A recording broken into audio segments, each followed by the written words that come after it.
Тому що я категорично проти розведення. Я вже це неодноразово обосновувала, чому я проти. От всі, хто воює, вони розуміють, чому проти. Розумієте, зробити війну, що таке, коли ти знаходишся в окопах, коли ти знаходишся в бліндажах? Наші бліндажі будувались 6 років. Вони будувались всіма. Самими бійцями, які витрачали свою зарплату. Збройними силами, в яких спочатку нічого не було, потім вони змогли дати щось більше. Але більшістю це будувалось волонтерами. І більшістю і зараз це буде будуватися волонтерами. Коли ти приїжджаєш в зону бойових дій в 2014 році, і стріляють по тобі навколо тебе, ти просто нема ніяких ліній, ти їдеш, у тебе зеленка навколо тебе, ти не знаєш, звідки тебе знімуть. Ми добилися того, щоб у нас хоча б лінія розмежування була. Щоб ми розуміли, що тут ми за нами свої, а ворог перед нами. Це вже багато. Коли ми їдемо туди, бойці, які вже туди поспіль скількись років їздять, або молодих з ними туди посилають, і вони молодих навчають, вони знають всі труднощі, які їх там очікують. Їх можна зараз в тилу ці труднощі відпрацьовувати на полігонах. Від побутових до бойових. Це все відпрацьовується, і ми абсолютно вже підготовлені і злагоджені. Виїжджаємо на фронт і робимо свою роботу. Що зараз відбувається? Хлопців вкидають зараз в поле, де немає нічого.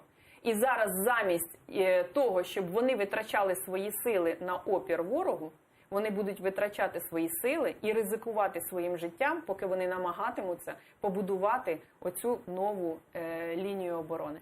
Це жахливо просто. І люди, які кажуть, ну, якщо у нас щось не вийде, ми потім повернемося, це ті люди, які зараз загнали екскаватори засипати бліндажі, вони взагалі не розуміють, про що вони говорять. Вони не розуміють, що таке, коли деморалізується армія цими відступами. Вони не розуміють, що таке, коли бойова їхня готовність, вона зводиться до нуля просто тим, що у пацанова там зараз в сирій землі, в мокрій, зараз почки будуть хватати. Що вони зараз будуть оттуда вищолкуватися, тому що теплих бліндажів там немає.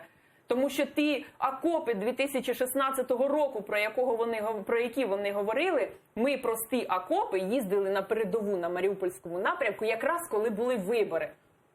Це сира, це яма, це просто довга яма, розумієте? Там нема ні одного живого бліндажа, це все зараз буде самими хлопцями знову будуватись.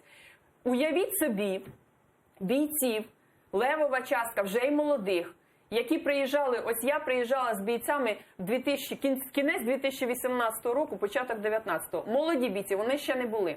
Ладно, вони заїхали зараз в землю, у них ще є якісь настроєння там копати, робить бліндажі, а так уже навіть ці молоді, от їм по 22 роки умовно, 22-24. 24 – це ще взрослий. Вони вже 18-го, вони приїхали, вони в зиму, ми між іншим там були, ми зиму там перебули. Ми знову втеплювали, ремонтували ті бліндажі, які є, і будували нові. І зараз цим хлопцям кажуть, ну, пацани, коротше, давайте наново.